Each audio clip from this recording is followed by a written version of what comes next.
احتمالا شما هم راجع به قد و وزن بازیگرای محبوبتون کنجکاو باشین. توی این ویدیو قرار قد و وزن بازیگرای خانم جذاب و معروف ترکیه رو به ترتیب قد به شما بگیم. با عضویت توی کانال لنز میتونید همیشه بهترین ویدیوها از سینما و تلویزیون ترکیه رو ببینید. اویکو کارایل، قد 155، وزن 47. هازال کایا، قد 160، وزن 53. سفد ارگینجی، قد 160، وزن 50. سینم کوبال، قد 163، وزن 58. مروه بولگور، قد 165، وزن 58. آسلی تاندوغان، قد 165، وزن 54.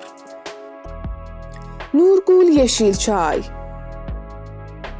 قد 165، وزن 62. برنسات، قد 167، وزن 53. آسلی انور، قد 168، وزن 53.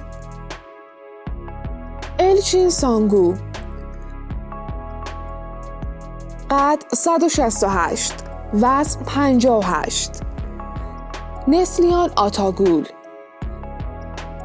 قد 168، وزن 52. ازگه گورل، قد 170، وزن 55. هاند دوغاندمیر، قد 170، وزن 55.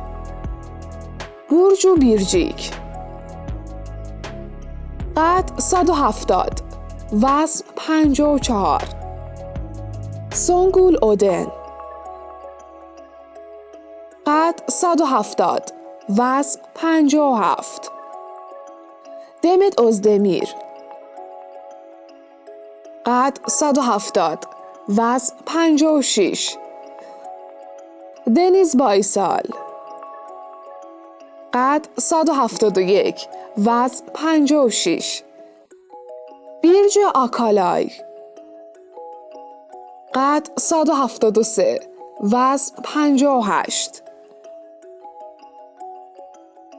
خدیجه توبا بویوک، قد 173، وزن 59. فخریه اوجن، قد 173، وزن 59. مریم اوزرلی، قد 173، وزن 58.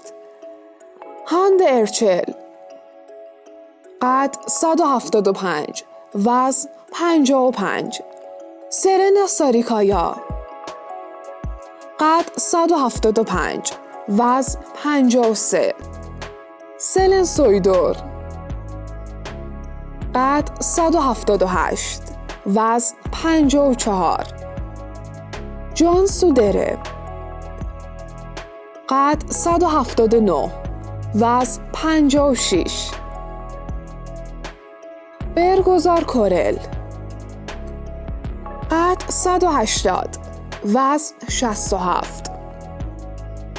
خب با هم قد و وزن بازیگرای زن ترکیه رو دیدیم. شما هم قد کدوم بازیگر هستید؟ برامون کامنت کنید که بازیگر مورد علاقتون توی این لیست کیه؟ لایک یادتون نره.